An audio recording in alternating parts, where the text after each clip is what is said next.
नमस्कार. आज आपण बोलणार आहोत मराठा साम्राज्याच्या त्या अवाढव्य राजधानीबद्दल, रायगड किल्ल्याबद्दल. हा फक्त एक किल्ला नाहीये, तर जणू काही स्वराज्याचा आत्माच आहे. चला तर मग या भव्य इतिहासाच्या विश्लेषणाला सुरुवात करूया. जगभरातले तज्ज्ञ आजही रायगडच्या रचनेला लष्करी वास्तुकलेचा एक अद्भुत, एक सर्वोत्तम नमुना मानतात. खरं तर त्याची रचना इतकी अचूक आणि सामरिक होती की आजही अभ्यासकांना ती अक्षरशः आश्चर्यचकित करते. त्या काळातल्या युरोपीय प्रवाशांनी आणि वकिलांनी या किल्ल्याला एक खास नाव दिलं होतं, पूर्वेकडील जिब्राल्टर. आता जिब्राल्टरचा किल्ला जसा अभेद्य मानला जातो तसाच रायगडही होता. या एकाच गोष्टीवरून त्याच्या सामरिक महत्त्वाचा आपल्याला अंदाज येतो. पण एक प्रश्न साहजिकच मनात येतो नाही का, की इतके सगळे किल्ले असताना महाराजांनी राजधानी म्हणून याच दुर्गम पोहोचायला इतक्या अवघड डोंगराची निवड का केली असेल? याचं उत्तर आहे ना, ते या किल्ल्याच्या प्रत्येक दगडात दडलेलं आहे. तर मग याच प्रश्नाचं उत्तर शोधायला सुरुवात करूया. ही निवड काही अचानक झालेली नव्हती. यामागे एक खूप मोठी, खूप खोल दूरदृष्टी होती. सुरुवातीला हा फक्त रायरी नावाचा एक डोंगर होता, जो 1656 मध्ये महाराजांच्या ताब्यात आला. आणि त्यानंतर पुढची तब्बल 14 वर्षे या डोंगराला एका राजधानीचं रूप देण्यासाठी अविश्वसनीय मेहनत घेण्यात आली. आणि मग 1674 मध्ये हा किल्ला स्वराज्याची अधिकृत राजधानी म्हणून ओळखला जाऊ लागला. आणि या स्लाइडबद्दल एक विशेष गोष्ट म्हणजे हे खुद्द महाराजांचेच शब्द आहेत. ऐतिहासिक नोंदींनुसार त्यांनी स्वतः या किल्ल्याची पाहणी केली आणि त्याच्या उंचीबद्दल, त्याच्या अभेद्यतेबद्दल समाधान व्यक्त केलं. त्यांना खात्री होती की सिंहासनासाठी, स्वराज्याच्या तख्तासाठी यापेक्षा सुरक्षित आणि योग्य जागा दुसरी कुठलीही असू शकत नाही. चला तर आता उत्तराच्या पहिल्या भागाकडे वळूया, म्हणजे या किल्ल्याची ती अविश्वसनीय संरक्षण क्षमता. तर मग रायगड जिंकणं जवळजवळ अशक्य का होतं? विचार करा, त्याची उंची आहे तब्बल 2700 फूट. 3 बाजूंनी तर नैसर्गिकरित्या तासलेले एकदम सरळ उभे कडे आहेत. आणि महादरवाजा, त्याची रचना तर अशी गोमुखी आहे, म्हणजे यू टर्न सारखी, की तो शत्रूला दुरून दिसायचाच नाही. आणि त्यामुळे तोफेचा थेट मारा करणं शक्यच नव्हतं. एवढंच नाही, अचानक निसटून जायचं असेल तर त्यासाठी एक गुप्त वाघ दरवाजा सुद्धा होता. आणि सगळ्यात महत्त्वाचं, समुद्राजवळ असल्यामुळे आरमारावर नजर ठेवायला यापेक्षा उत्तम जागा असूच शकत नव्हती. आता लष्करी सामर्थ्यापासून पुढे जाऊन उत्तराच्या दुसऱ्या भागाकडे जाऊया. म्हणजे रायगड केवळ एक किल्ला नाही, तर एक पूर्णपणे स्वयंपूर्ण शहर म्हणून कसा उभारला गेला होता. हे काम किती मोठं होतं याचा अंदाज या एका आकड्यावरून येतो. मुख्य वास्तुविशारद हिरोजी इंदुलकरांच्या देखरेखीखाली या किल्ल्याच्या बांधकामासाठी तब्बल 14 वर्षांचा मोठा कालावधी लागला. आणि या पठारावर 1-2 नाही, तर चक्क 350हून अधिक इमारती बांधण्यात आल्या होत्या. म्हणजे हा फक्त एक लष्करी तळ नव्हता, तर एक संपूर्ण व्यवस्थित नियोजन केलेलं शहर होतं. आणि पाण्याची व्यवस्था, अहो ती तर अप्रतिम होती. पावसाचा प्रत्येक थेंब साठवण्यासाठी 84 टाक्या आणि जलाशयांची एक अशी काही उत्कृष्ट प्रणाली तयार केली होती की कितीही मोठा वेढा पडला तरी पाण्याची चिंताच नव्हती. महत्त्वाचा मुद्दा हाच आहे की रायगड फक्त एक किल्ला नव्हता. तिथे एक मोठीच्या मोठी बाजारपेठ होती, राजवाडे होते, प्रशासकीय कामासाठीच्या इमारती होत्या आणि आश्चर्याची गोष्ट म्हणजे अगदी प्रगत सांडपाणी निचरा प्रणाली सुद्धा होती. खरं तर हे एका संपूर्ण राजधानीचं आदर्श मॉडेल होतं. ही एक गोष्ट महाराजांच्या दूरदृष्टीचं उत्तम उदाहरण आहे. विचार करा, राज्याभिषेकाला हत्ती लागतील हे त्यांना माहीत होतं, म्हणून त्याची पिल्लं अनेक वर्षांपूर्वीच गडावर आणून वाढवण्यात आली. यावरून त्यांच्या दीर्घकालीन नियोजनाची कल्पना येते. आणि आता आपण त्या क्षणाकडे आलो आहोत ज्या एका घटनेने रायगडला खऱ्या अर्थाने मराठा साम्राज्याच्या हृदयाचं स्थान दिलं. तो म्हणजे राज्याभिषेक सोहळा. हा जो स्रोत आपण पाहतोय तो त्या ऐतिहासिक क्षणाची माहिती देणारा एक उत्तम पुरावा आहे. यात त्या सोहळ्यातील महत्त्वाचे तपशील अगदी स्पष्टपणे नोंदवलेले दिसतात. 6 जून 1674 हा तो दिवस ज्या दिवशी हा भव्य सोहळा पार पडला. पौरोहित्यासाठी खास वाराणसीहून गागाभट्टांना बोलवण्यात आलं होतं.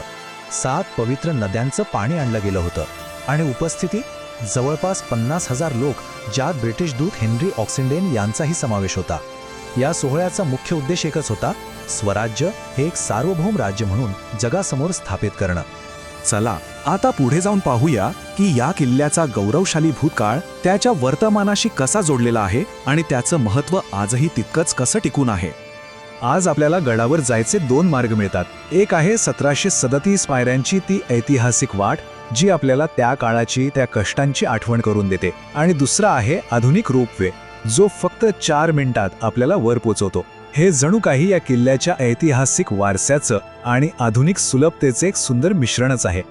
हा किल्ला फक्त राजकीय घडामोडींचं केंद्र नव्हता. हिरकणीसारख्या एका सामान्य आईच्या शौर्याची कथा हिरकणी बुरुजच्या रूपाने आजही इथे जिवंत आहे. यावरूनच या किल्ल्याचं आपल्या संस्कृतीत किती खोलवर स्थान आहे हे स्पष्ट होतं. आणि आता जाता जाता एक विचार करायला लावणारा प्रश्न. असं म्हणतात की जर रायगडला त्याच्या मूळ पूर्वीच्या वैभवात पुन्हा उभं केलं गेलं तर त्याची ती वास्तुकला, ते ऐतिहासिक वैभव बघता तो जगातलं 8वं आश्चर्य म्हणून ओळखला जाऊ शकेल का? काय वाटतं? नक्कीच विचार करण्यासारखी गोष्ट आहे ही.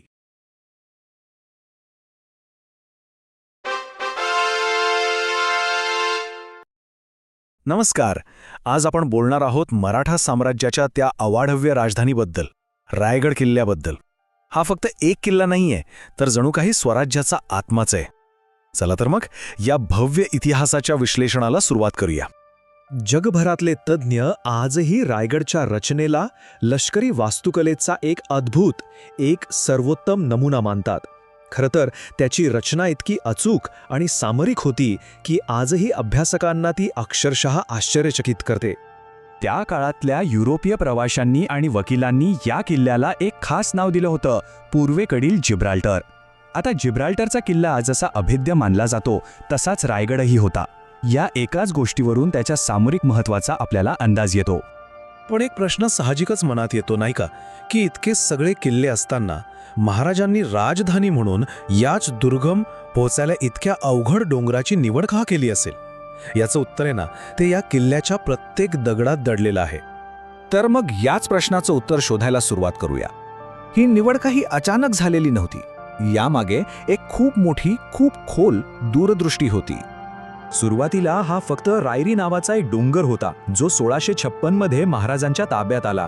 आणि त्यानंतर पुढची तब्बल 14 वर्षे या डोंगराला एका राजधानीचं रूप देण्यासाठी अविश्वसनीय मेहनत घेण्यात आली. आणि मग 1674 मध्ये हा किल्ला स्वराज्याची अधिकृत राजधानी म्हणून ओळखला जाऊ लागला. आणि या स्लाइडबद्दल एक विशेष गोष्ट म्हणजे हे खुद्द महाराजांचेच शब्द आहेत. ऐतिहासिक नोंदींनुसार त्यांनी स्वतः या किल्ल्याची पाहणी केली आणि त्याच्या उंचीबद्दल, त्याच्या अभेद्यतेबद्दल समाधान व्यक्त केलं. त्यांना खात्री होती की सिंहासनासाठी, स्वराज्याच्या तख्तासाठी यापेक्षा सुरक्षित आणि योग्य जागा दुसरी कुठलीही असू शकत नाही. चला तर आता उत्तराच्या पहिल्या भागाकडे वळूया, म्हणजे या किल्ल्याची ती अविश्वसनीय संरक्षण क्षमता. तर मग रायगड जिंकणं जवळजवळ अशक्य का होतं? विचार करा. त्याची उंची आहे तब्बल 2700 फूट. 3 बाजूंनी तर नैसर्गिकरित्या तासलेले एकदम सरळ उभे कडे आहेत. आणि महादरवाजा, त्याची रचना तर अशी गोमुखी आहे, म्हणजे यू टर्न सारखी, की तो शत्रूला दुरून दिसायचाच नाही. आणि त्यामुळे तोफेचा थेट मारा करणं शक्यच नव्हतं. एवढंच नाही, अचानक निसटून जायचं असेल तर त्यासाठी एक गुप्त वाघ दरवाजा सुद्धा होता. आणि सगळ्यात महत्त्वाचं, समुद्राजवळ असल्यामुळे आरमारावर नजर ठेवायला यापेक्षा उत्तम जागा असूच शकत नव्हती. आता लष्करी सामर्थ्यापासून पुढे जाऊन उत्तराच्या दुसऱ्या भागाकडे जाऊया. म्हणजे रायगड केवळ एक किल्ला नाही, तर एक पूर्णपणे स्वयंपूर्ण शहर म्हणून कसा उभारला गेला होता. हे काम किती मोठं होतं याचा अंदाज या एका आकड्यावरून येतो. मुख्य वास्तुविशारद हिरोजी इंदुलकरांच्या देखरेखीखाली या किल्ल्याच्या बांधकामासाठी तब्बल 14 वर्षांचा मोठा कालावधी लागला. आणि या पठारावर 1-2 नाही तर चक्क 350हून अधिक इमारती बांधण्यात आल्या होत्या. म्हणजे हा फक्त एक लष्करी तळ नव्हता, तर एक संपूर्ण व्यवस्थित नियोजन केलेलं शहर होतं. आणि पाण्याची व्यवस्था, अहो ती तर अप्रतिम होती. पावसाचा प्रत्येक थेंब साठवण्यासाठी 84 टाक्या आणि जलाशयांची एक अशी काही उत्कृष्ट प्रणाली तयार केली होती की कितीही मोठा वेढा पडला तरी पाण्याची चिंताच नव्हती. महत्त्वाचा मुद्दा हाच आहे की रायगड फक्त एक किल्ला नव्हता. तिथे एक मोठीच्या मोठी बाजारपेठ होती, राजवाडे होते, प्रशासकीय कामासाठीच्या इमारती होत्या आणि आश्चर्याची गोष्ट म्हणजे अगदी प्रगत सांडपाणी निचरा प्रणाली सुद्धा होती. खरं तर हे एका संपूर्ण राजधानीचं आदर्श मॉडेल होतं. ही एक गोष्ट महाराजांच्या दूरदृष्टीचं उत्तम उदाहरण आहे. विचार करा, राज्याभिषेकाला हत्ती लागतील हे त्यांना माहीत होतं, म्हणून त्याची पिल्लं अनेक वर्षांपूर्वीच गडावर आणून वाढवण्यात आली. यावरून त्यांच्या दीर्घकालीन नियोजनाची कल्पना येते. आणि आता आपण त्या क्षणाकडे आलो आहोत ज्या एका घटनेने रायगडला खऱ्या अर्थाने मराठा साम्राज्याच्या हृदयाचं स्थान दिलं. तो म्हणजे राज्याभिषेक सोहळा. हा जो स्रोत आपण पाहतोय तो त्या ऐतिहासिक क्षणाची माहिती देणारा एक उत्तम पुरावा आहे. यात त्या सोहळ्यातील महत्त्वाचे तपशील अगदी स्पष्टपणे नोंदवलेले दिसतात. 6 जून 1674 हा तो दिवस ज्या दिवशी हा भव्य सोहळा पार पडला. पौरोहित्यासाठी खास वाराणसीहून गागाभट्टांना बोलवण्यात आलं होतं. 7 पवित्र नद्यांचं पाणी आणलं गेलं होतं आणि उपस्थितीत जवळपास 50,000 लोक, ज्यात ब्रिटिश दूत हेनरी ऑक्सिंडेन यांचाही समावेश होता. या सोहळ्याचा मुख्य उद्देश एकच होता: स्वराज्य हे एक सार्वभौम राज्य म्हणून जगासमोर स्थापित करणं. चला आता पुढे जाऊन पाहूया की या किल्ल्याचा गौरवशाली भूतकाळ त्याच्या वर्तमानाशी कसा जोडलेला आहे आणि त्याचं महत्त्व आजही तितकंच कसं टिकून आहे. आज आपल्याला गडावर जायचे 2 मार्ग मिळतात. एक आहे 1737 पायऱ्यांची ती ऐतिहासिक वाट, जी आपल्याला त्या काळाची, त्या कष्टांची आठवण करून देते, आणि दुसरा आहे आधुनिक रोपवे, जो फक्त 4 मिनिटात आपल्याला वर पोचवतो. हे जणू काही या किल्ल्याच्या ऐतिहासिक वारशाचं आणि आधुनिक सुलभतेचे एक सुंदर मिश्रणच आहे. हा किल्ला फक्त राजकीय घडामोडींचं केंद्र नव्हता. हिरकणीसारख्या एका सामान्य आईच्या शौर्याची कथा हिरकणी बुरुजच्या रूपाने आजही इथे जिवंत आहे. यावरूनच या किल्ल्याचं आपल्या संस्कृतीत किती खोलवर स्थान आहे हे स्पष्ट होतं. आणि आता जाता जाता एक विचार करायला लावणारा प्रश्न. असं म्हणतात की जर रायगडला त्याच्या मूळ पूर्वीच्या वैभवात पुन्हा उभं केलं गेलं तर त्याची ती वास्तुकला, ते ऐतिहासिक वैभव बघता तो जगातलं 8वं आश्चर्य म्हणून ओळखला जाऊ शकेल का? काय वाटतं? नक्कीच विचार करण्यासारखी गोष्ट आहे ही.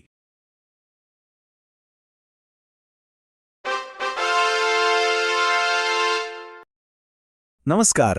आज आपण बोलणार आहोत मराठा साम्राज्याच्या त्या अवाढव्य राजधानीबद्दल, रायगड किल्ल्याबद्दल. हा फक्त एक किल्ला नाहीये, तर जणू काही स्वराज्याचा आत्माच आहे. चला तर मग या भव्य इतिहासाच्या विश्लेषणाला सुरुवात करूया. जगभरातले तज्ज्ञ आजही रायगडच्या रचनेला लष्करी वास्तुकलेचा एक अद्भुत, एक सर्वोत्तम नमुना मानतात. खरं तर त्याची रचना इतकी अचूक आणि सामरिक होती की आजही अभ्यासकांना ती अक्षरशः आश्चर्यचकित करते.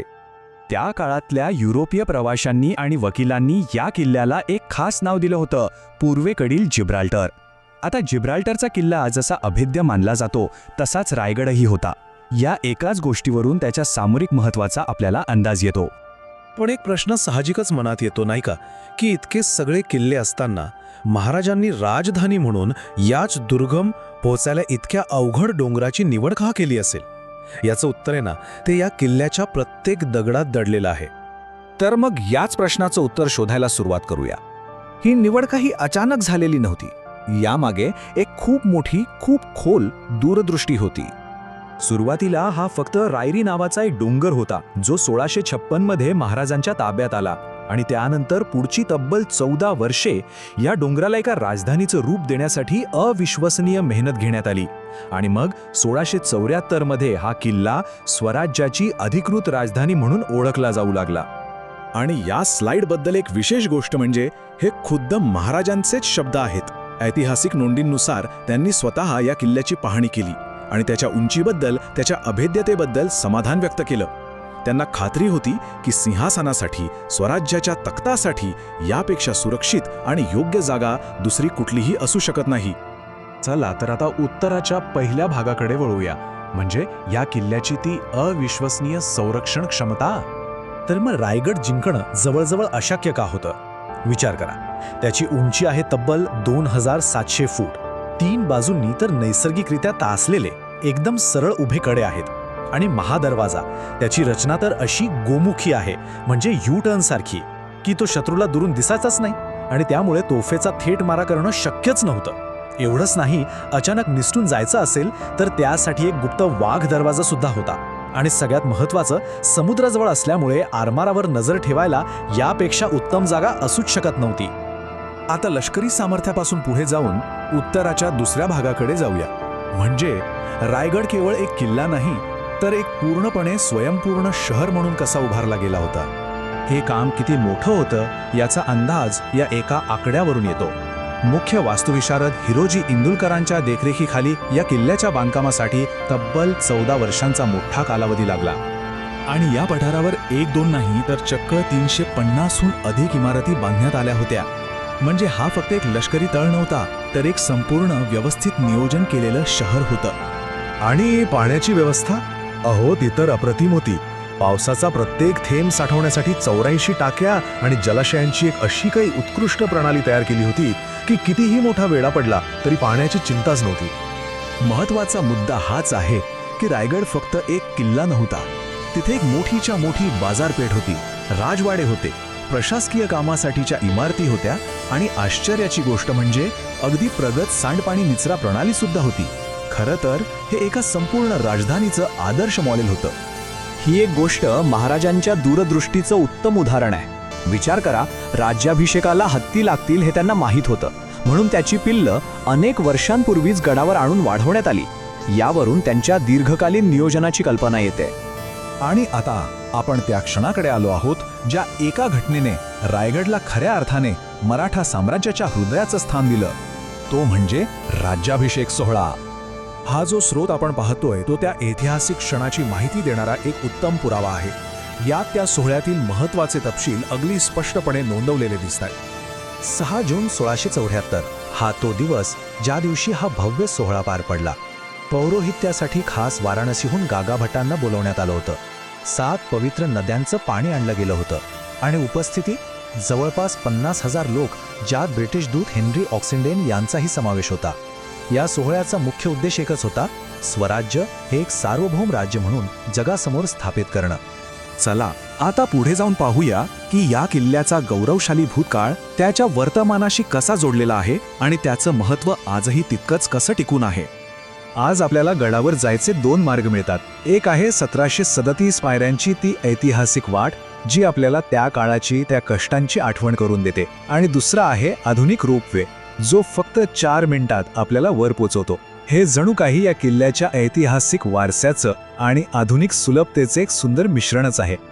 हा किल्ला फक्त राजकीय घडामोडींचं केंद्र नव्हता. हिरकणीसारख्या एका सामान्य आईच्या शौर्याची कथा हिरकणी बुरुजच्या रूपाने आजही इथे जिवंत आहे. यावरूनच या किल्ल्याचं आपल्या संस्कृतीत किती खोलवर स्थान आहे हे स्पष्ट होतं. आणि आता जाता जाता एक विचार करायला लावणारा प्रश्न. असं म्हणतात की जर रायगडला त्याच्या मूळ पूर्वीच्या वैभवात पुन्हा उभं केलं गेलं तर त्याची ती वास्तुकला, ते ऐतिहासिक वैभव बघता तो जगातलं 8वं आश्चर्य म्हणून ओळखला जाऊ शकेल का? काय वाटतं? नक्कीच विचार करण्यासारखी गोष्ट आहे ही.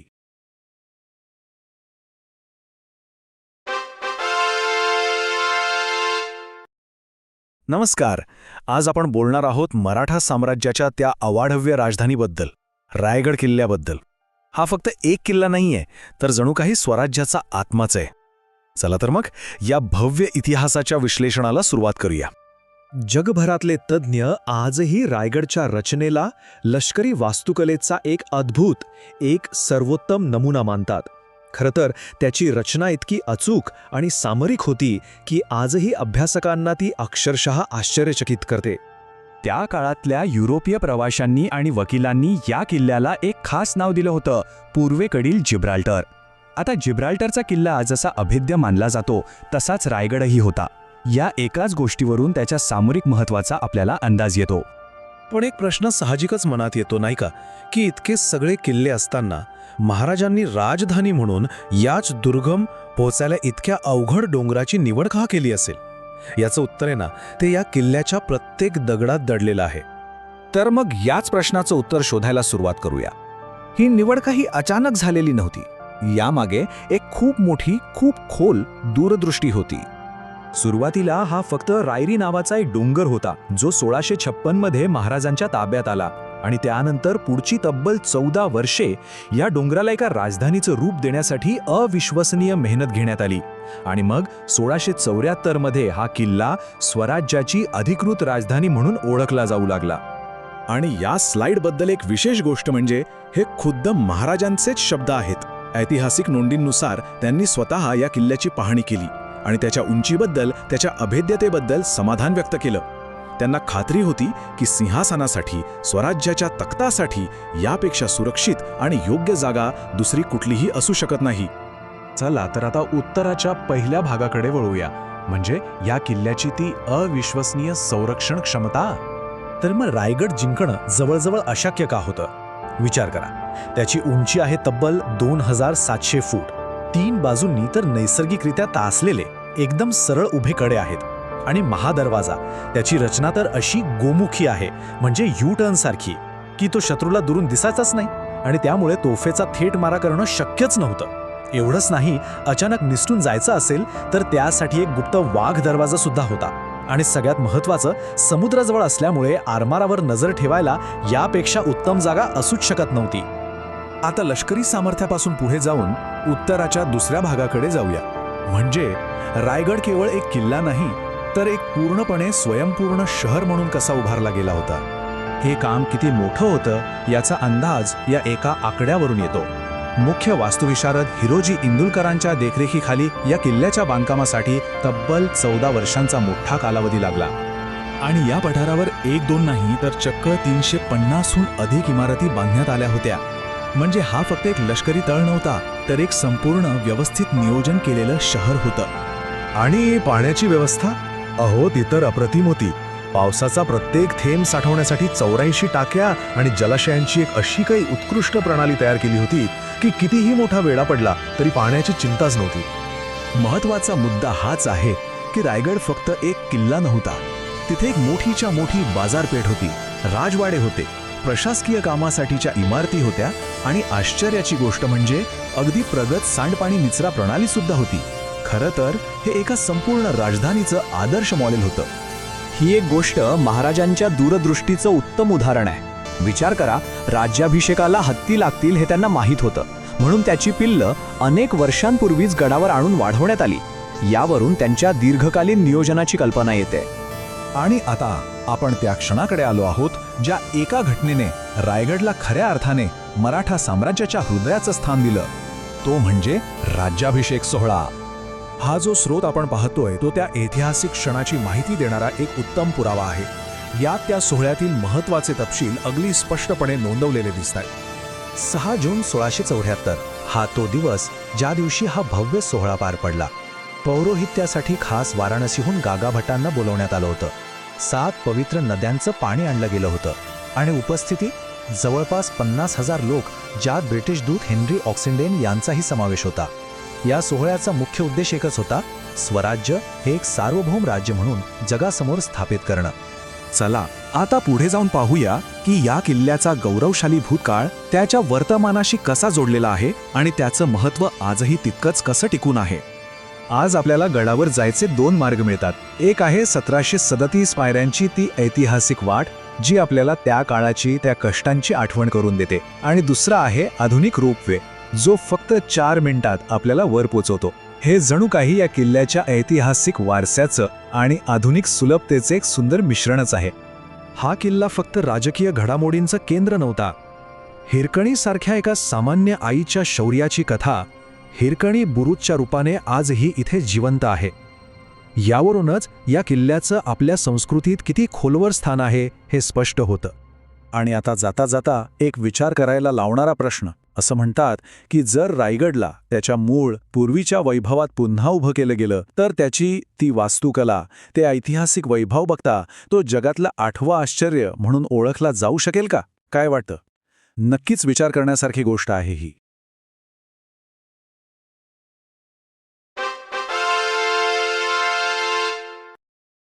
नमस्कार.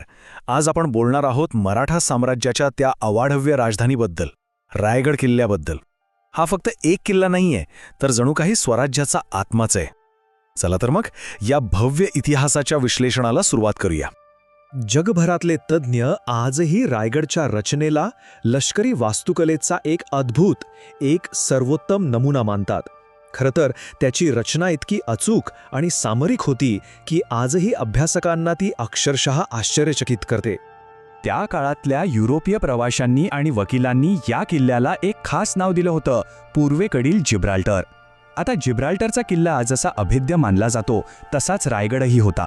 या एकाच गोष्टीवरून त्याच्या सामरिक महत्त्वाचा आपल्याला अंदाज येतो. पण एक प्रश्न साहजिकच मनात येतो नाही का, की इतके सगळे किल्ले असताना महाराजांनी राजधानी म्हणून याच दुर्गम पोहोचायला इतक्या अवघड डोंगराची निवड का केली असेल? याचं उत्तर आहे ना, ते या किल्ल्याच्या प्रत्येक दगडात दडलेलं आहे. तर मग याच प्रश्नाचं उत्तर शोधायला सुरुवात करूया. ही निवड काही अचानक झालेली नव्हती. यामागे एक खूप मोठी, खूप खोल दूरदृष्टी होती. सुरुवातीला हा फक्त रायरी नावाचा एक डोंगर होता, जो 1656 मध्ये महाराजांच्या ताब्यात आला आणि त्यानंतर पुढची तब्बल 14 वर्षे या डोंगराला एका राजधानीचं रूप देण्यासाठी अविश्वसनीय मेहनत घेण्यात आली. आणि मग 1674 मध्ये हा किल्ला स्वराज्याची अधिकृत राजधानी म्हणून ओळखला जाऊ लागला. आणि या स्लाइडबद्दल एक विशेष गोष्ट म्हणजे हे खुद्द महाराजांचेच शब्द आहेत. ऐतिहासिक नोंदींनुसार त्यांनी स्वतः या किल्ल्याची पाहणी केली आणि त्याच्या उंचीबद्दल, त्याच्या अभेद्यतेबद्दल समाधान व्यक्त केलं. त्यांना खात्री होती की सिंहासनासाठी, स्वराज्याच्या तख्तासाठी यापेक्षा सुरक्षित आणि योग्य जागा दुसरी कुठलीही असू शकत नाही. चला तर आता उत्तराच्या पहिल्या भागाकडे वळूया, म्हणजे या किल्ल्याची ती अविश्वसनीय संरक्षण क्षमता. तर मग रायगड जिंकणं जवळजवळ अशक्य का होतं? विचार करा, त्याची उंची आहे तब्बल 2700 फूट. 3 बाजूंनी तर नैसर्गिकरित्या तासलेले एकदम सरळ उभे कडे आहेत. आणि महादरवाजा, त्याची रचना तर अशी गोमुखी आहे, म्हणजे यू टर्न सारखी, की तो शत्रूला दुरून दिसायचाच नाही आणि त्यामुळे तोफेचा थेट मारा करणं शक्यच नव्हतं. एवढंच नाही, अचानक निसटून जायचं असेल तर त्यासाठी एक गुप्त वाघ दरवाजा सुद्धा होता. आणि सगळ्यात महत्त्वाचं, समुद्राजवळ असल्यामुळे आरमारावर नजर ठेवायला यापेक्षा उत्तम जागा असूच शकत नव्हती. आता लष्करी सामर्थ्यापासून पुढे जाऊन उत्तराच्या दुसऱ्या भागाकडे जाऊया. म्हणजे रायगड केवळ एक किल्ला नाही, तर एक पूर्णपणे स्वयंपूर्ण शहर म्हणून कसा उभारला गेला होता. हे काम किती मोठं होतं याचा अंदाज या एका आकड्यावरून येतो. मुख्य वास्तुविशारद हिरोजी इंदुलकरांच्या देखरेखीखाली या किल्ल्याच्या बांधकामासाठी तब्बल 14 वर्षांचा मोठा कालावधी लागला. आणि या पठारावर 1-2 नाही तर चक्क 350हून अधिक इमारती बांधण्यात आल्या होत्या. म्हणजे हा फक्त एक लष्करी तळ नव्हता, तर एक संपूर्ण व्यवस्थित नियोजन केलेलं शहर होतं. आणि पाण्याची व्यवस्था, अहो ती तर अप्रतिम होती. पावसाचा प्रत्येक थेंब साठवण्यासाठी 84 टाक्या आणि जलाशयांची एक अशी काही उत्कृष्ट प्रणाली तयार केली होती की कितीही मोठा वेढा पडला तरी पाण्याची चिंताच नव्हती. महत्त्वाचा मुद्दा हाच आहे की रायगड फक्त एक किल्ला नव्हता. तिथे एक मोठीच्या मोठी बाजारपेठ होती, राजवाडे होते, प्रशासकीय कामासाठीच्या इमारती होत्या आणि आश्चर्याची गोष्ट म्हणजे अगदी प्रगत सांडपाणी निचरा प्रणाली सुद्धा होती. खरं तर हे एका संपूर्ण राजधानीचं आदर्श मॉडेल होतं. ही एक गोष्ट महाराजांच्या दूरदृष्टीचं उत्तम उदाहरण आहे. विचार करा, राज्याभिषेकाला हत्ती लागतील हे त्यांना माहीत होतं, म्हणून त्याची पिल्लं अनेक वर्षांपूर्वीच गडावर आणून वाढवण्यात आली. यावरून त्यांच्या दीर्घकालीन नियोजनाची कल्पना येते. आणि आता आपण त्या क्षणाकडे आलो आहोत ज्या एका घटनेने रायगडला खऱ्या अर्थाने मराठा साम्राज्याच्या हृदयाचं स्थान दिलं. तो म्हणजे राज्याभिषेक सोहळा. हा जो स्रोत आपण पाहतोय तो त्या ऐतिहासिक क्षणाची माहिती देणारा एक उत्तम पुरावा आहे. यात त्या सोहळ्यातील महत्त्वाचे तपशील अगदी स्पष्टपणे नोंदवलेले दिसतात. 6 जून 1674 हा तो दिवस ज्या दिवशी हा भव्य सोहळा पार पडला. पौरोहित्यासाठी खास वाराणसीहून गागाभट्टांना बोलवण्यात आलं होतं. 7 पवित्र नद्यांचं पाणी आणलं गेलं होतं आणि उपस्थितीत जवळपास 50,000 लोक, ज्यात ब्रिटिश दूत हेनरी ऑक्सिंडेन यांचाही समावेश होता. या सोहळ्याचा मुख्य उद्देश एकच होता, स्वराज्य हे एक सार्वभौम राज्य म्हणून जगासमोर स्थापित करणं. चला आता पुढे जाऊन पाहूया की या किल्ल्याचा गौरवशाली भूतकाळ त्याच्या वर्तमानाशी कसा जोडलेला आहे आणि त्याचं महत्त्व आजही तितकंच कसं टिकून आहे. आज आपल्याला गडावर जायचे 2 मार्ग मिळतात. एक आहे 1737 पायऱ्यांची ती ऐतिहासिक वाट, जी आपल्याला त्या काळाची, त्या कष्टांची आठवण करून देते. आणि दुसरा आहे आधुनिक रोपवे, जो फक्त 4 मिनिटात आपल्याला वर पोचवतो. हे जणू काही या किल्ल्याच्या ऐतिहासिक वारशाचं आणि आधुनिक सुलभतेचे एक सुंदर मिश्रणच आहे. हा किल्ला फक्त राजकीय घडामोडींचं केंद्र नव्हता. हिरकणीसारख्या एका सामान्य आईच्या शौर्याची कथा हिरकणी बुरुजच्या रूपाने आजही इथे जिवंत आहे. यावरूनच या किल्ल्याचं आपल्या संस्कृतीत किती खोलवर स्थान आहे हे स्पष्ट होतं. आणि आता जाता जाता एक विचार करायला लावणारा प्रश्न असं म्हणतात की जर रायगडला त्याच्या मूळ पूर्वीच्या वैभवात पुन्हा उभं केलं गेलं तर त्याची ती वास्तुकला, ते ऐतिहासिक वैभव बघता तो जगातलं 8वं आश्चर्य म्हणून ओळखला जाऊ शकेल का? काय वाटतं? नक्कीच विचार करण्यासारखी गोष्ट आहे ही.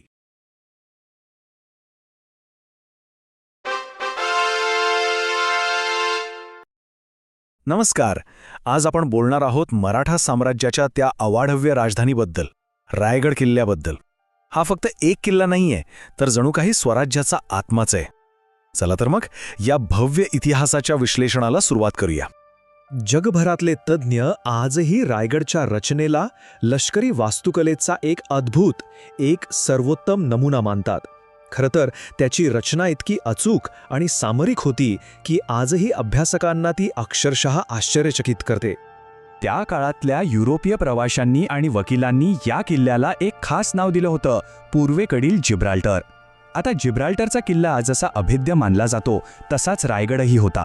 या एकाच गोष्टीवरून त्याच्या सामरिक महत्त्वाचा आपल्याला अंदाज येतो. पण एक प्रश्न साहजिकच मनात येतो नाही का, की इतके सगळे किल्ले असताना महाराजांनी राजधानी म्हणून याच दुर्गम पोहोचायला इतक्या अवघड डोंगराची निवड का केली असेल?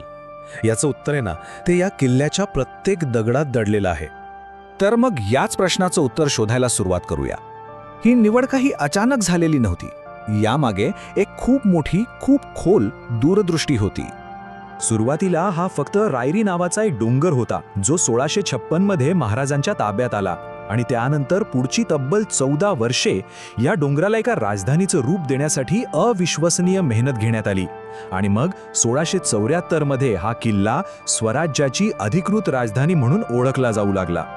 आणि या स्लाइडबद्दल एक विशेष गोष्ट म्हणजे हे खुद्द महाराजांचेच शब्द आहेत. ऐतिहासिक नोंदींनुसार त्यांनी स्वतः या किल्ल्याची पाहणी केली आणि त्याच्या उंचीबद्दल, त्याच्या अभेद्यतेबद्दल समाधान व्यक्त केलं. त्यांना खात्री होती की सिंहासनासाठी, स्वराज्याच्या तख्तासाठी यापेक्षा सुरक्षित आणि योग्य जागा दुसरी कुठलीही असू शकत नाही. चला तर आता उत्तराच्या पहिल्या भागाकडे वळूया, म्हणजे या किल्ल्याची ती अविश्वसनीय संरक्षण क्षमता. तर मग रायगड जिंकणं जवळजवळ अशक्य का होतं? विचार करा. त्याची उंची आहे तब्बल 2700 फूट. 3 बाजूंनी तर नैसर्गिकरित्या तासलेले एकदम सरळ उभे कडे आहेत. आणि महादरवाजा, त्याची रचना तर अशी गोमुखी आहे, म्हणजे यू टर्न सारखी, की तो शत्रूला दुरून दिसायचाच नाही. आणि त्यामुळे तोफेचा थेट मारा करणं शक्यच नव्हतं. एवढंच नाही, अचानक निसटून जायचं असेल तर त्यासाठी एक गुप्त वाघ दरवाजा सुद्धा होता. आणि सगळ्यात महत्त्वाचं, समुद्राजवळ असल्यामुळे आरमारावर नजर ठेवायला यापेक्षा उत्तम जागा असूच शकत नव्हती. आता लष्करी सामर्थ्यापासून पुढे जाऊन उत्तराच्या दुसऱ्या भागाकडे जाऊया. म्हणजे रायगड केवळ एक किल्ला नाही, तर एक पूर्णपणे स्वयंपूर्ण शहर म्हणून कसा उभारला गेला होता. हे काम किती मोठं होतं याचा अंदाज या एका आकड्यावरून येतो. मुख्य वास्तुविशारद हिरोजी इंदुलकरांच्या देखरेखीखाली या किल्ल्याच्या बांधकामासाठी तब्बल 14 वर्षांचा मोठा कालावधी लागला. आणि या पठारावर 1-2 नाही तर चक्क 350हून अधिक इमारती बांधण्यात आल्या होत्या. म्हणजे हा फक्त एक लष्करी तळ नव्हता, तर एक संपूर्ण व्यवस्थित नियोजन केलेलं शहर होतं. आणि पाण्याची व्यवस्था, अहो ती तर अप्रतिम होती. पावसाचा प्रत्येक थेंब साठवण्यासाठी 84 टाक्या आणि जलाशयांची एक अशी काही उत्कृष्ट प्रणाली तयार केली होती की कितीही मोठा वेढा पडला तरी पाण्याची चिंताच नव्हती. महत्वाचा मुद्दा हाच आहे की रायगड फक्त एक किल्ला नव्हता. तिथे एक मोठीच्या मोठी बाजारपेठ होती, राजवाडे होते, प्रशासकीय कामासाठीच्या इमारती होत्या आणि आश्चर्याची गोष्ट म्हणजे अगदी प्रगत सांडपाणी निचरा प्रणाली सुद्धा होती. खरं तर हे एका संपूर्ण राजधानीचं आदर्श मॉडेल होतं. ही एक गोष्ट महाराजांच्या दूरदृष्टीचं उत्तम उदाहरण आहे. विचार करा, राज्याभिषेकाला हत्ती लागतील हे त्यांना माहीत होतं, म्हणून त्याची पिल्लं अनेक वर्षांपूर्वीच गडावर आणून वाढवण्यात आली. यावरून त्यांच्या दीर्घकालीन नियोजनाची कल्पना येते. आणि आता आपण त्या क्षणाकडे आलो आहोत ज्या एका घटनेने रायगडला खऱ्या अर्थाने मराठा साम्राज्याच्या हृदयाचं स्थान दिलं. तो म्हणजे राज्याभिषेक सोहळा. हा जो स्रोत आपण पाहतोय तो त्या ऐतिहासिक क्षणाची माहिती देणारा एक उत्तम पुरावा आहे. यात त्या सोहळ्यातील महत्त्वाचे तपशील अगदी स्पष्टपणे नोंदवलेले दिसतात. 6 जून 1674 हा तो दिवस ज्या दिवशी हा भव्य सोहळा पार पडला. पौरोहित्यासाठी खास वाराणसीहून गागाभट्टांना बोलवण्यात आलं होतं. 7 पवित्र नद्यांचं पाणी आणलं गेलं होतं आणि उपस्थिती जवळपास 50,000 लोक, ज्यात ब्रिटिश दूत हेनरी ऑक्सिंडेन यांचाही समावेश होता. या सोहळ्याचा मुख्य उद्देश एकच होता: स्वराज्य हे एक सार्वभौम राज्य म्हणून जगासमोर स्थापित करणं. चला आता पुढे जाऊन पाहूया की या किल्ल्याचा गौरवशाली भूतकाळ त्याच्या वर्तमानाशी कसा जोडलेला आहे आणि त्याचं महत्त्व आजही तितकंच कसं टिकून आहे. आज आपल्याला गडावर जायचे 2 मार्ग मिळतात. एक आहे 1737 पायऱ्यांची ती ऐतिहासिक वाट, जी आपल्याला त्या काळाची, त्या कष्टांची आठवण करून देते, आणि दुसरा आहे आधुनिक रोपवे, जो फक्त 4 मिनिटात आपल्याला वर पोचवतो. हे जणू काही या किल्ल्याच्या ऐतिहासिक वारशाचं आणि आधुनिक सुलभतेचे एक सुंदर मिश्रणच आहे. हा किल्ला फक्त राजकीय घडामोडींचं केंद्र नव्हता. हिरकणीसारख्या एका सामान्य आईच्या शौर्याची कथा हिरकणी बुरुजच्या रूपाने आजही इथे जिवंत आहे. यावरूनच या किल्ल्याचं आपल्या संस्कृतीत किती खोलवर स्थान आहे हे स्पष्ट होतं. आणि आता जाता जाता एक विचार करायला लावणारा प्रश्न. असं म्हणतात की जर रायगडला त्याच्या मूळ पूर्वीच्या वैभवात पुन्हा उभं केलं गेलं तर त्याची ती वास्तुकला, ते ऐतिहासिक वैभव बघता तो जगातलं 8वं आश्चर्य म्हणून ओळखला जाऊ शकेल का? काय वाटतं? नक्कीच विचार करण्यासारखी गोष्ट आहे ही.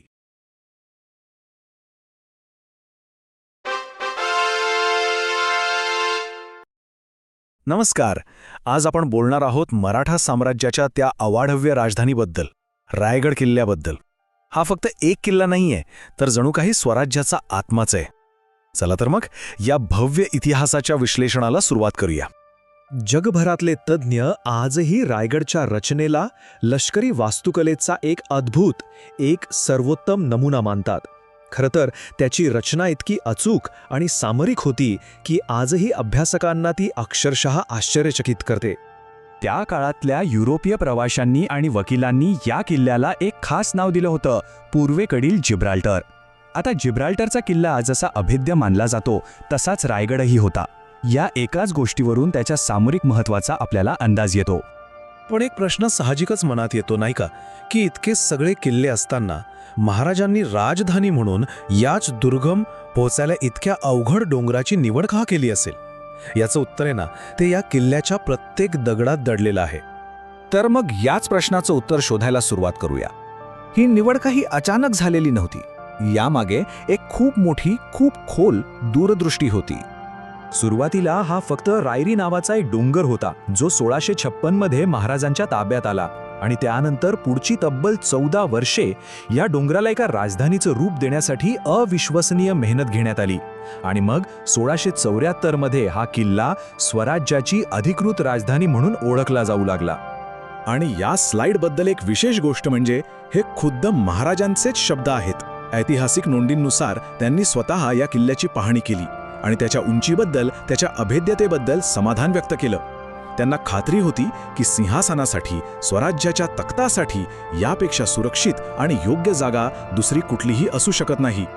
चला तर आता उत्तराच्या पहिल्या भागाकडे वळूया, म्हणजे या किल्ल्याची ती अविश्वसनीय संरक्षण क्षमता.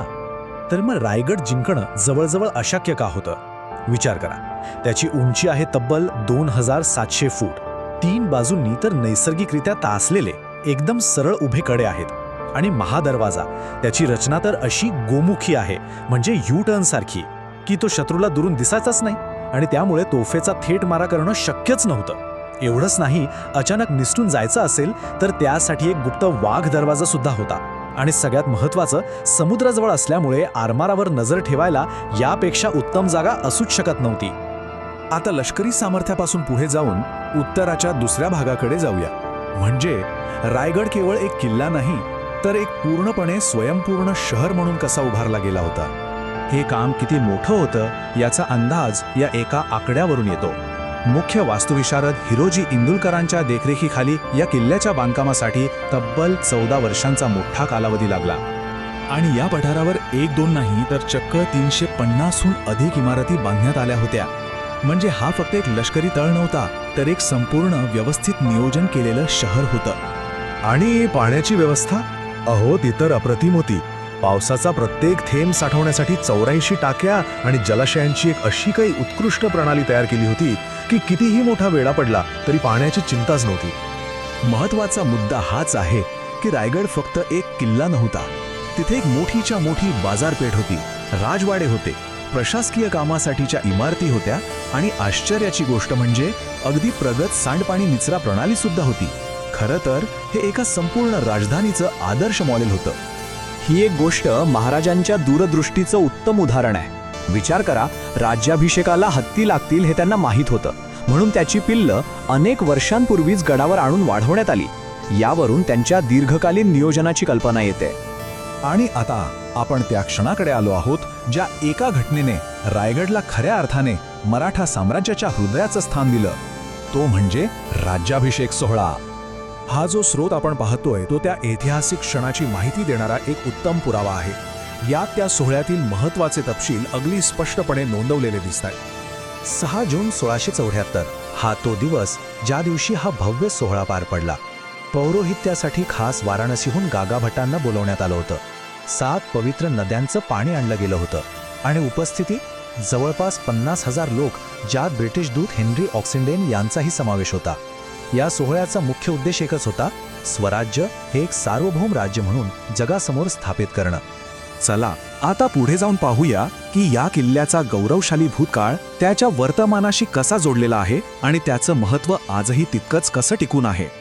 आज आपल्याला गडावर जायचे 2 मार्ग मिळतात. एक आहे 1737 पायऱ्यांची ती ऐतिहासिक वाट, जी आपल्याला त्या काळाची, त्या कष्टांची आठवण करून देते, आणि दुसरा आहे आधुनिक रोपवे, जो फक्त 4 मिनिटात आपल्याला वर पोचवतो.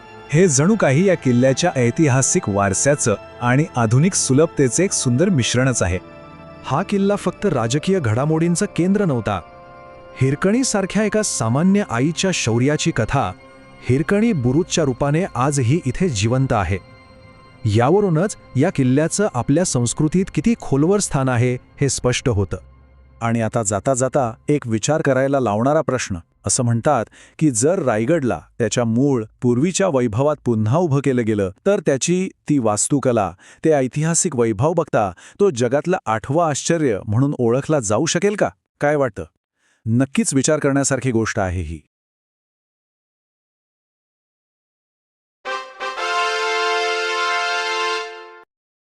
नमस्कार. आज आपण बोलणार आहोत मराठा साम्राज्याच्या त्या अवाढव्य राजधानीबद्दल, रायगड किल्ल्याबद्दल. हा फक्त एक किल्ला नाहीये, तर जणू काही स्वराज्याचा आत्माच आहे. चला तर मग या भव्य इतिहासाच्या विश्लेषणाला सुरुवात करूया. जगभरातले तज्ज्ञ आजही रायगडच्या रचनेला लष्करी वास्तुकलेचा एक अद्भुत, एक सर्वोत्तम नमुना मानतात. खरं तर त्याची रचना इतकी अचूक आणि सामरिक होती की आजही अभ्यासकांना ती अक्षरशः आश्चर्यचकित करते. त्या काळातल्या युरोपीय प्रवाशांनी आणि वकिलांनी या किल्ल्याला एक खास नाव दिलं होतं: पूर्वेकडील जिब्राल्टर. आता जिब्राल्टरचा किल्ला जसा अभेद्य मानला जातो तसाच रायगडही होता. या एकाच गोष्टीवरून त्याच्या सामरिक महत्त्वाचा आपल्याला अंदाज येतो. पण एक प्रश्न साहजिकच मनात येतो नाही का, की इतके सगळे किल्ले असताना महाराजांनी राजधानी म्हणून याच दुर्गम, पोचायला इतक्या अवघड डोंगराची निवड का केली असेल? याचं उत्तर आहे ना, ते या किल्ल्याच्या प्रत्येक दगडात दडलेलं आहे. तर मग याच प्रश्नाचं उत्तर शोधायला सुरुवात करूया. ही निवड काही अचानक झालेली नव्हती. यामागे एक खूप मोठी, खूप खोल दूरदृष्टी होती. सुरुवातीला हा फक्त रायरी नावाचा एक डोंगर होता, जो 1656 मध्ये महाराजांच्या ताब्यात आला, आणि त्यानंतर पुढची तब्बल 14 वर्षे या डोंगराला एका राजधानीचं रूप देण्यासाठी अविश्वसनीय मेहनत घेण्यात आली. आणि मग 1674 मध्ये हा किल्ला स्वराज्याची अधिकृत राजधानी म्हणून ओळखला जाऊ लागला. आणि या स्लाइडबद्दल एक विशेष गोष्ट म्हणजे हे खुद्द महाराजांचेच शब्द आहेत. ऐतिहासिक नोंदींनुसार त्यांनी स्वतः या किल्ल्याची पाहणी केली आणि त्याच्या उंचीबद्दल, त्याच्या अभेद्यतेबद्दल समाधान व्यक्त केलं. त्यांना खात्री होती की सिंहासनासाठी, स्वराज्याच्या तख्तासाठी यापेक्षा सुरक्षित आणि योग्य जागा दुसरी कुठलीही असू शकत नाही. चला तर आता उत्तराच्या पहिल्या भागाकडे वळूया, म्हणजे या किल्ल्याची ती अविश्वसनीय संरक्षण क्षमता. तर मग रायगड जिंकणं जवळजवळ अशक्य का होतं? विचार करा. त्याची उंची आहे तब्बल 2700 फूट. 3 बाजूंनी तर नैसर्गिकरित्या तासलेले एकदम सरळ उभे कडे आहेत. आणि महादरवाजा, त्याची रचना तर अशी गोमुखी आहे, म्हणजे यू टर्न सारखी, की तो शत्रूला दुरून दिसायचाच नाही, आणि त्यामुळे तोफेचा थेट मारा करणं शक्यच नव्हतं. एवढंच नाही, अचानक निसटून जायचं असेल तर त्यासाठी एक गुप्त वाघ दरवाजा सुद्धा होता. आणि सगळ्यात महत्त्वाचं, समुद्राजवळ असल्यामुळे आरमारावर नजर ठेवायला यापेक्षा उत्तम जागा असूच शकत नव्हती. आता लष्करी सामर्थ्यापासून पुढे जाऊन उत्तराच्या दुसऱ्या भागाकडे जाऊया. म्हणजे रायगड केवळ एक किल्ला नाही, तर एक पूर्णपणे स्वयंपूर्ण शहर म्हणून कसा उभारला गेला होता. हे काम किती मोठं होतं याचा अंदाज या एका आकड्यावरून येतो. मुख्य वास्तुविशारद हिरोजी इंदुलकरांच्या देखरेखीखाली या किल्ल्याच्या बांधकामासाठी तब्बल 14 वर्षांचा मोठा कालावधी लागला. आणि या पठारावर 1-2 नाही तर चक्क 350हून अधिक इमारती बांधण्यात आल्या होत्या. म्हणजे हा फक्त एक लष्करी तळ नव्हता, तर एक संपूर्ण व्यवस्थित नियोजन केलेलं शहर होतं. आणि पाण्याची व्यवस्था अहो ती तर अप्रतिम होती. पावसाचा प्रत्येक थेंब साठवण्यासाठी 84 टाक्या आणि जलाशयांची एक अशी काही उत्कृष्ट प्रणाली तयार केली होती की कितीही मोठा वेढा पडला तरी पाण्याची चिंताच नव्हती. महत्वाचा मुद्दा हाच आहे की रायगड फक्त एक किल्ला नव्हता. तिथे एक मोठीच्या मोठी बाजारपेठ होती, राजवाडे होते, प्रशासकीय कामासाठीच्या इमारती होत्या आणि आश्चर्याची गोष्ट म्हणजे अगदी प्रगत सांडपाणी निचरा प्रणाली सुद्धा होती. खरं तर हे एका संपूर्ण राजधानीचं आदर्श मॉडेल होतं. ही एक गोष्ट महाराजांच्या दूरदृष्टीचं उत्तम उदाहरण आहे. विचार करा, राज्याभिषेकाला हत्ती लागतील हे त्यांना माहीत होतं, म्हणून त्याची पिल्लं अनेक वर्षांपूर्वीच गडावर आणून वाढवण्यात आली. यावरून त्यांच्या दीर्घकालीन नियोजनाची कल्पना येते. आणि आता आपण त्या क्षणाकडे आलो आहोत ज्या एका घटनेने रायगडला खऱ्या अर्थाने मराठा साम्राज्याच्या हृदयाचं स्थान दिलं. तो म्हणजे राज्याभिषेक सोहळा. हा जो स्रोत आपण पाहतोय तो त्या ऐतिहासिक क्षणाची माहिती देणारा एक उत्तम पुरावा आहे. यात त्या सोहळ्यातील महत्त्वाचे तपशील अगदी स्पष्टपणे नोंदवलेले दिसतात. 6 जून 1674 हा तो दिवस ज्या दिवशी हा भव्य सोहळा पार पडला. पौरोहित्यासाठी खास वाराणसीहून गागाभट्टांना बोलवण्यात आलं होतं. 7 पवित्र नद्यांचं पाणी आणलं गेलं होतं आणि उपस्थितीत जवळपास 50,000 लोक, ज्यात ब्रिटिश दूत हेनरी ऑक्सिंडेन यांचाही समावेश होता. या सोहळ्याचा मुख्य उद्देश एकच होता, स्वराज्य हे एक सार्वभौम राज्य म्हणून जगासमोर स्थापित करणं. चला आता पुढे जाऊन पाहूया की या किल्ल्याचा गौरवशाली भूतकाळ त्याच्या वर्तमानाशी कसा जोडलेला आहे आणि त्याचं महत्त्व आजही तितकंच कसं टिकून आहे. आज आपल्याला गडावर जायचे 2 मार्ग मिळतात. एक आहे 1737 पायऱ्यांची ती ऐतिहासिक वाट, जी आपल्याला त्या काळाची, त्या कष्टांची आठवण करून देते. आणि दुसरा आहे आधुनिक रोपवे, जो फक्त 4 मिनिटात आपल्याला वर पोचवतो. हे जणू काही या किल्ल्याच्या ऐतिहासिक वारशाचं आणि आधुनिक सुलभतेचे एक सुंदर मिश्रणच आहे. हा किल्ला फक्त राजकीय घडामोडींचं केंद्र नव्हता. हिरकणीसारख्या एका सामान्य आईच्या शौर्याची कथा हिरकणी बुरुजच्या रूपाने आजही इथे जिवंत आहे. यावरूनच या किल्ल्याचं आपल्या संस्कृतीत किती खोलवर स्थान आहे हे स्पष्ट होतं. आणि आता जाता जाता एक विचार करायला लावणारा प्रश्न. असं म्हणतात की जर रायगडला त्याच्या मूळ पूर्वीच्या वैभवात पुन्हा उभं केलं गेलं तर त्याची ती वास्तुकला, ते ऐतिहासिक वैभव बघता तो जगातलं 8वं आश्चर्य म्हणून ओळखला जाऊ शकेल का? काय वाटतं? नक्कीच विचार करण्यासारखी गोष्ट आहे ही.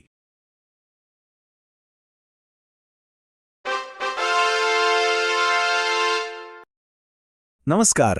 आज आपण बोलणार आहोत मराठा साम्राज्याच्या त्या अवाढव्य राजधानीबद्दल, रायगड किल्ल्याबद्दल. हा फक्त एक किल्ला नाहीये, तर जणू काही स्वराज्याचा आत्माच आहे. चला तर मग या भव्य इतिहासाच्या विश्लेषणाला सुरुवात करूया. जगभरातले तज्ज्ञ आजही रायगडच्या रचनेला लष्करी वास्तुकलेचा एक अद्भुत, एक सर्वोत्तम नमुना मानतात.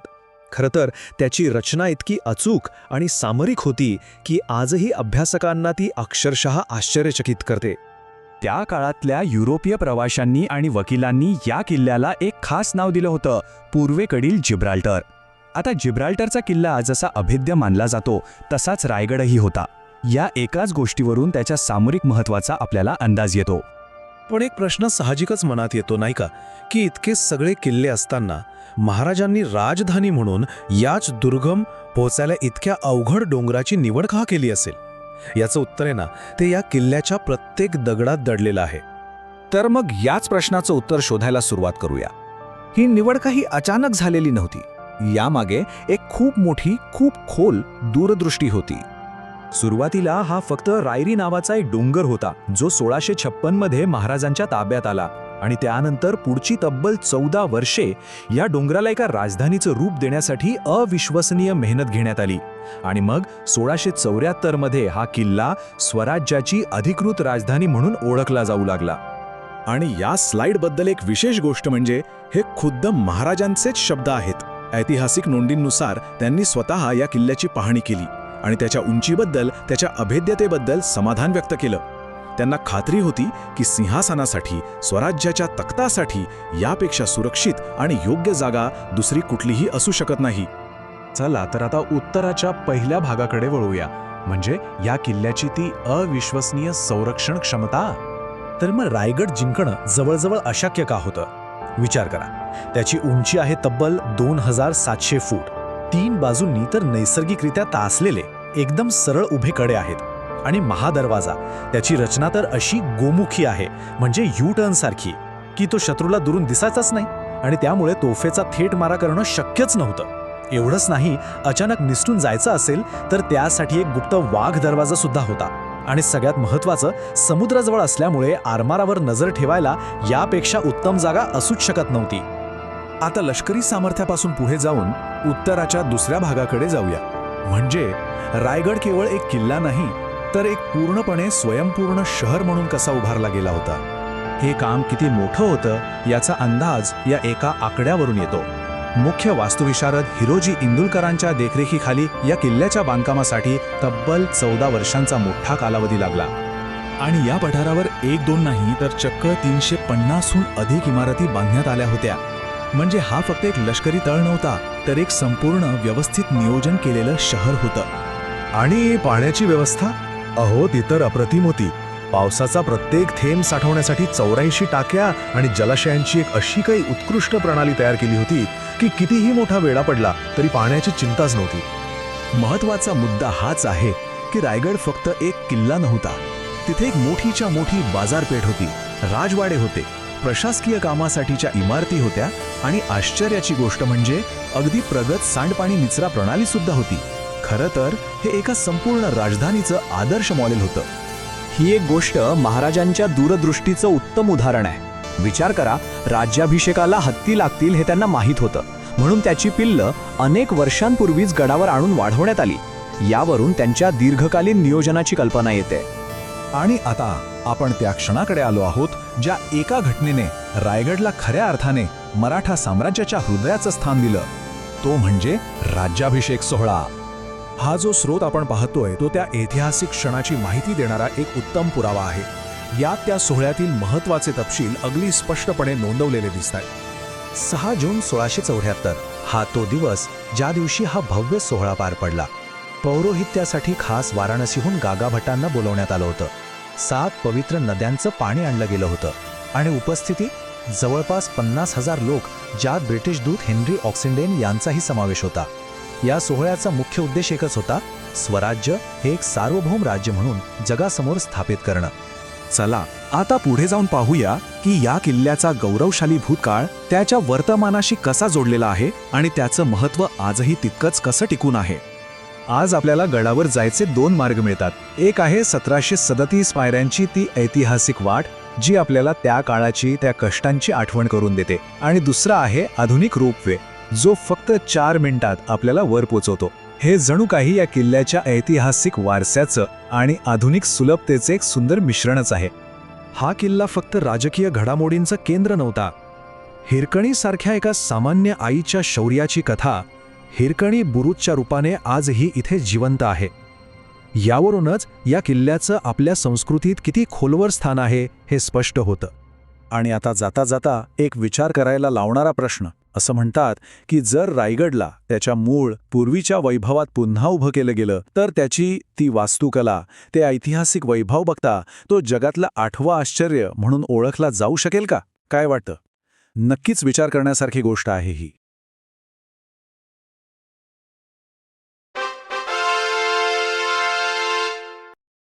नमस्कार. आज आपण बोलणार आहोत मराठा साम्राज्याच्या त्या अवाढव्य राजधानीबद्दल, रायगड किल्ल्याबद्दल. हा फक्त एक किल्ला नाहीये, तर जणू काही स्वराज्याचा आत्माच आहे. चला तर मग या भव्य इतिहासाच्या विश्लेषणाला सुरुवात करूया. जगभरातले तज्ज्ञ आजही रायगडच्या रचनेला लष्करी वास्तुकलेचा एक अद्भुत, एक सर्वोत्तम नमुना मानतात. खरं तर त्याची रचना इतकी अचूक आणि सामरिक होती की आजही अभ्यासकांना ती अक्षरशः आश्चर्यचकित करते. त्या काळातल्या युरोपीय प्रवाशांनी आणि वकिलांनी या किल्ल्याला एक खास नाव दिलं होतं, पूर्वेकडील जिब्राल्टर. आता जिब्राल्टरचा किल्ला जसा अभेद्य मानला जातो तसाच रायगडही होता. या एकाच गोष्टीवरून त्याच्या सामरिक महत्त्वाचा आपल्याला अंदाज येतो. पण एक प्रश्न साहजिकच मनात येतो नाही का, की इतके सगळे किल्ले असताना महाराजांनी राजधानी म्हणून याच दुर्गम पोहोचायला इतक्या अवघड डोंगराची निवड का केली असेल? याचं उत्तर आहे ना, ते या किल्ल्याच्या प्रत्येक दगडात दडलेलं आहे. तर मग याच प्रश्नाचं उत्तर शोधायला सुरुवात करूया. ही निवड काही अचानक झालेली नव्हती. यामागे एक खूप मोठी, खूप खोल दूरदृष्टी होती. सुरुवातीला हा फक्त रायरी नावाचा एक डोंगर होता, जो 1656 मध्ये महाराजांच्या ताब्यात आला. आणि त्यानंतर पुढची तब्बल 14 वर्षे या डोंगराला एका राजधानीचं रूप देण्यासाठी अविश्वसनीय मेहनत घेण्यात आली. आणि मग 1674 मध्ये हा किल्ला स्वराज्याची अधिकृत राजधानी म्हणून ओळखला जाऊ लागला. आणि या स्लाइडबद्दल एक विशेष गोष्ट म्हणजे हे खुद्द महाराजांचेच शब्द आहेत. ऐतिहासिक नोंदींनुसार त्यांनी स्वतः या किल्ल्याची पाहणी केली आणि त्याच्या उंचीबद्दल, त्याच्या अभेद्यतेबद्दल समाधान व्यक्त केलं. त्यांना खात्री होती की सिंहासनासाठी, स्वराज्याच्या तख्तासाठी यापेक्षा सुरक्षित आणि योग्य जागा दुसरी कुठलीही असू शकत नाही. चला तर आता उत्तराच्या पहिल्या भागाकडे वळूया, म्हणजे या किल्ल्याची ती अविश्वसनीय संरक्षण क्षमता.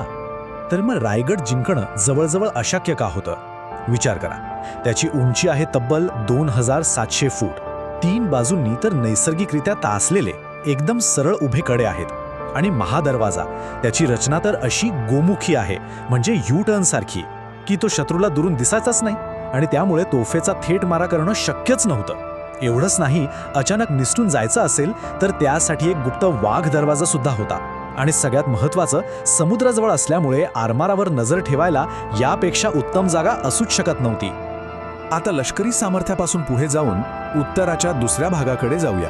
म्हणजे रायगड केवळ एक किल्ला नाही, तर एक पूर्णपणे स्वयंपूर्ण शहर म्हणून कसा उभारला गेला होता. हे काम किती मोठं होतं याचा अंदाज या एका आकड्यावरून येतो. मुख्य वास्तुविशारद हिरोजी इंदुलकरांच्या देखरेखीखाली या किल्ल्याच्या बांधकामासाठी तब्बल 14 वर्षांचा मोठा कालावधी लागला. आणि या पठारावर 1-2 नाही तर चक्क 350हून अधिक इमारती बांधण्यात आल्या होत्या. म्हणजे हा फक्त एक लष्करी तळ नव्हता, तर एक संपूर्ण व्यवस्थित नियोजन केलेलं शहर होतं. आणि पाण्याची व्यवस्था, अहो ती तर अप्रतिम होती. पावसाचा प्रत्येक थेंब साठवण्यासाठी 84 टाक्या आणि जलाशयांची एक अशी काही उत्कृष्ट प्रणाली तयार केली होती की कितीही मोठा वेढा पडला तरी पाण्याची चिंताच नव्हती. महत्त्वाचा मुद्दा हाच आहे की रायगड फक्त एक किल्ला नव्हता. तिथे एक मोठीच्या मोठी बाजारपेठ होती, राजवाडे होते, प्रशासकीय कामासाठीच्या इमारती होत्या आणि आश्चर्याची गोष्ट म्हणजे अगदी प्रगत सांडपाणी निचरा प्रणाली सुद्धा होती. खरं तर हे एका संपूर्ण राजधानीचं आदर्श मॉडेल होतं. ही एक गोष्ट महाराजांच्या दूरदृष्टीचं उत्तम उदाहरण आहे. विचार करा, राज्याभिषेकाला हत्ती लागतील हे त्यांना माहीत होतं, म्हणून त्याची पिल्लं अनेक वर्षांपूर्वीच गडावर आणून वाढवण्यात आली. यावरून त्यांच्या दीर्घकालीन नियोजनाची कल्पना येते. आणि आता आपण त्या क्षणाकडे आलो आहोत ज्या एका घटनेने रायगडला खऱ्या अर्थाने मराठा साम्राज्याच्या हृदयाचं स्थान दिलं. तो म्हणजे राज्याभिषेक सोहळा. हा जो स्रोत आपण पाहतोय तो त्या ऐतिहासिक क्षणाची माहिती देणारा एक उत्तम पुरावा आहे. यात त्या सोहळ्यातील महत्त्वाचे तपशील अगदी स्पष्टपणे नोंदवलेले दिसतात. 6 जून 1674 हा तो दिवस ज्या दिवशी हा भव्य सोहळा पार पडला. पौरोहित्यासाठी खास वाराणसीहून गागाभट्टांना बोलवण्यात आलं होतं. 7 पवित्र नद्यांचं पाणी आणलं गेलं होतं आणि उपस्थितीत जवळपास 50,000 लोक, ज्यात ब्रिटिश दूत हेनरी ऑक्सिंडेन यांचाही समावेश होता. या सोहळ्याचा मुख्य उद्देश एकच होता, स्वराज्य हे एक सार्वभौम राज्य म्हणून जगासमोर स्थापित करणं. चला आता पुढे जाऊन पाहूया की या किल्ल्याचा गौरवशाली भूतकाळ त्याच्या वर्तमानाशी कसा जोडलेला आहे आणि त्याचं महत्त्व आजही तितकंच कसं टिकून आहे. आज आपल्याला गडावर जायचे 2 मार्ग मिळतात. एक आहे 1737 पायऱ्यांची ती ऐतिहासिक वाट, जी आपल्याला त्या काळाची, त्या कष्टांची आठवण करून देते. आणि दुसरा आहे आधुनिक रोपवे, जो फक्त 4 मिनिटात आपल्याला वर पोचवतो. हे जणू काही या किल्ल्याच्या ऐतिहासिक वारशाचं आणि आधुनिक सुलभतेचे एक सुंदर मिश्रणच आहे. हा किल्ला फक्त राजकीय घडामोडींचं केंद्र नव्हता. हिरकणीसारख्या एका सामान्य आईच्या शौर्याची कथा हिरकणी बुरुजच्या रूपाने आजही इथे जिवंत आहे. यावरूनच या किल्ल्याचं आपल्या संस्कृतीत किती खोलवर स्थान आहे हे स्पष्ट होतं. आणि आता जाता जाता एक विचार करायला लावणारा प्रश्न. असं म्हणतात की जर रायगडला त्याच्या मूळ पूर्वीच्या वैभवात पुन्हा उभं केलं गेलं तर त्याची ती वास्तुकला, ते ऐतिहासिक वैभव बघता तो जगातलं 8वं आश्चर्य म्हणून ओळखला जाऊ शकेल का? काय वाटतं? नक्कीच विचार करण्यासारखी गोष्ट आहे ही.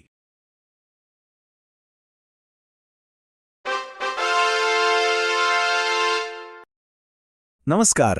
आज आपण बोलणार आहोत मराठा साम्राज्याच्या त्या अवाढव्य राजधानीबद्दल, रायगड किल्ल्याबद्दल.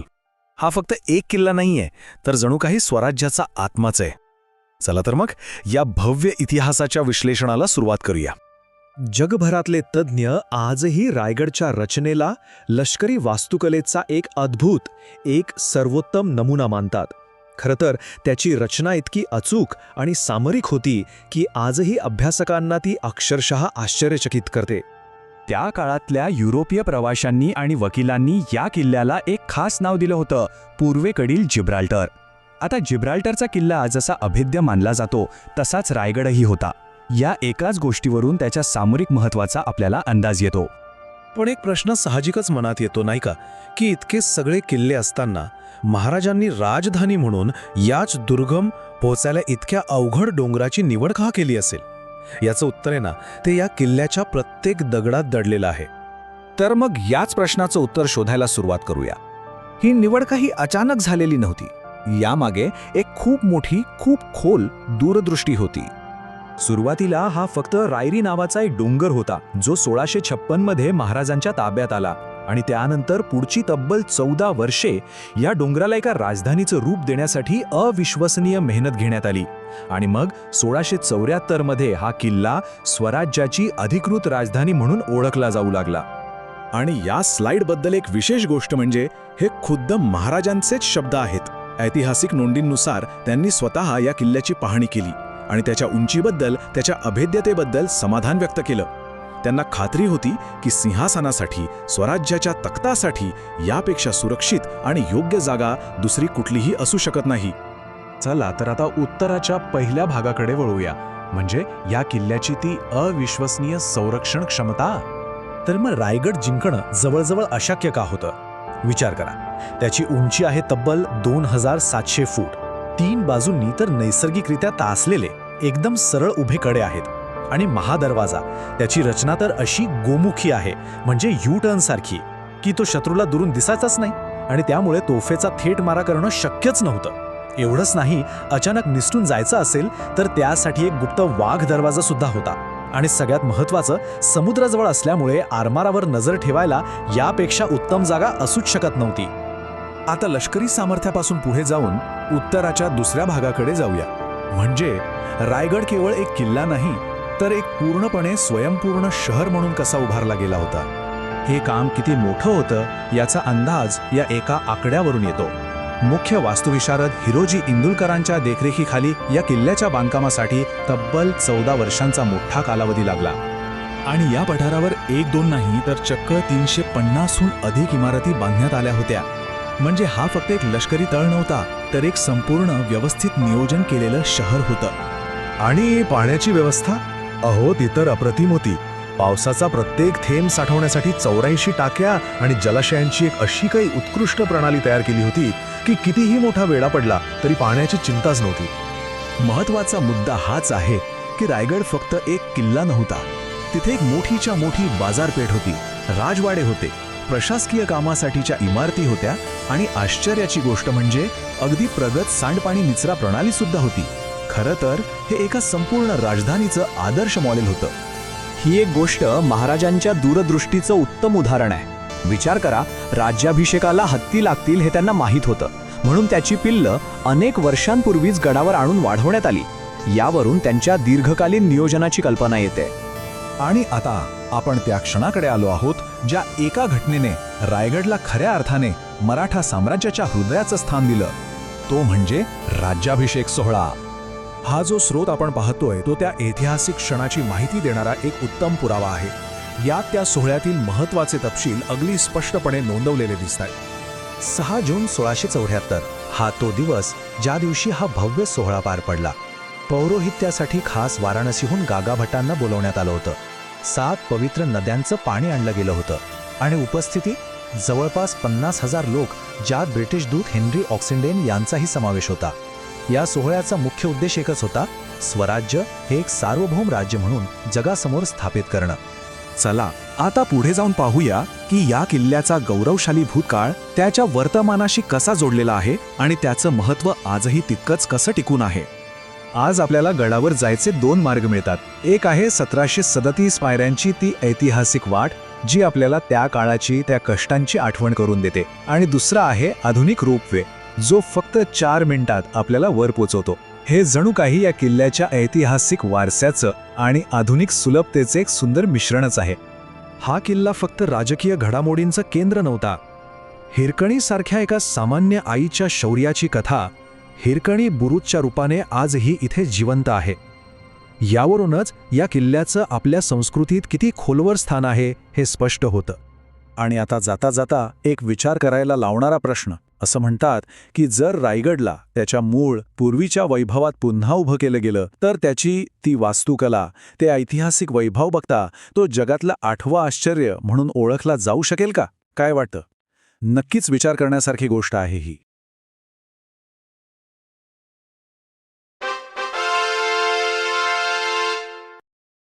नमस्कार. आज आपण बोलणार आहोत मराठा साम्राज्याच्या त्या अवाढव्य राजधानीबद्दल, रायगड किल्ल्याबद्दल. हा फक्त एक किल्ला नाहीये, तर जणू काही स्वराज्याचा आत्माच आहे. चला तर मग या भव्य इतिहासाच्या विश्लेषणाला सुरुवात करूया. जगभरातले तज्ज्ञ आजही रायगडच्या रचनेला लष्करी वास्तुकलेचा एक अद्भुत, एक सर्वोत्तम नमुना मानतात. खरं तर त्याची रचना इतकी अचूक आणि सामरिक होती की आजही अभ्यासकांना ती अक्षरशः आश्चर्यचकित करते. त्या काळातल्या युरोपीय प्रवाशांनी आणि वकिलांनी या किल्ल्याला एक खास नाव दिलं होतं: पूर्वेकडील जिब्राल्टर. आता जिब्राल्टरचा किल्ला जसा अभेद्य मानला जातो तसाच रायगडही होता. या एकाच गोष्टीवरून त्याच्या सामरिक महत्त्वाचा आपल्याला अंदाज येतो. पण एक प्रश्न साहजिकच मनात येतो, नाही का, की इतके सगळे किल्ले असताना महाराजांनी राजधानी म्हणून याच दुर्गम, पोचायला इतक्या अवघड डोंगराची निवड का केली असेल? याचं उत्तर आहे ना, ते या किल्ल्याच्या प्रत्येक दगडात दडलेलं आहे. तर मग याच प्रश्नाचं उत्तर शोधायला सुरुवात करूया. ही निवड काही अचानक झालेली नव्हती. यामागे एक खूप मोठी, खूप खोल दूरदृष्टी होती. सुरुवातीला हा फक्त रायरी नावाचा एक डोंगर होता, जो 1656 मध्ये महाराजांच्या ताब्यात आला, आणि त्यानंतर पुढची तब्बल 14 वर्षे या डोंगराला एका राजधानीचं रूप देण्यासाठी अविश्वसनीय मेहनत घेण्यात आली. आणि मग 1674 मध्ये हा किल्ला स्वराज्याची अधिकृत राजधानी म्हणून ओळखला जाऊ लागला.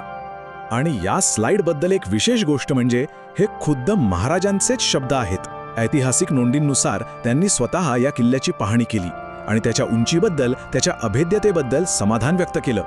त्यांना खात्री होती की सिंहासनासाठी, स्वराज्याच्या तख्तासाठी यापेक्षा सुरक्षित आणि योग्य जागा दुसरी कुठलीही असू शकत नाही.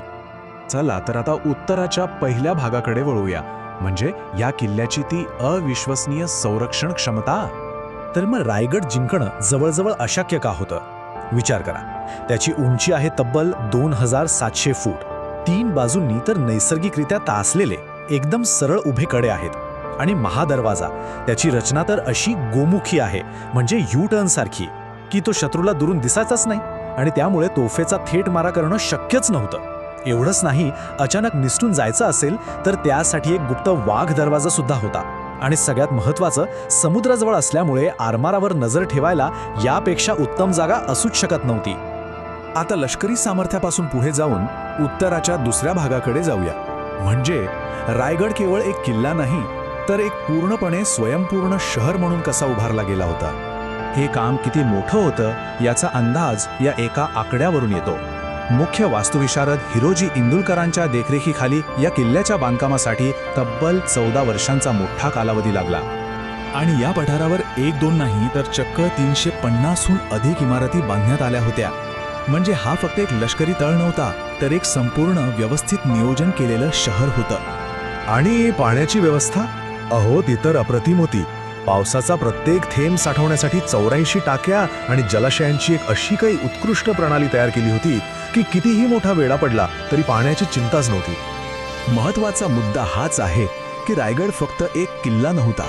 तिथे एक मोठीच्या मोठी बाजारपेठ होती, राजवाडे होते, प्रशासकीय कामासाठीच्या इमारती होत्या आणि आश्चर्याची गोष्ट म्हणजे अगदी प्रगत सांडपाणी निचरा प्रणाली सुद्धा होती. खरं तर हे एका संपूर्ण राजधानीचं आदर्श मॉडेल होतं.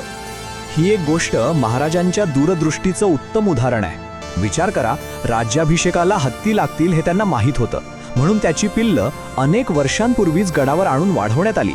यावरून त्यांच्या दीर्घकालीन नियोजनाची कल्पना येते. आणि आता आपण त्या क्षणाकडे आलो आहोत ज्या एका घटनेने रायगडला खऱ्या अर्थाने मराठा साम्राज्याच्या हृदयाचं स्थान दिलं.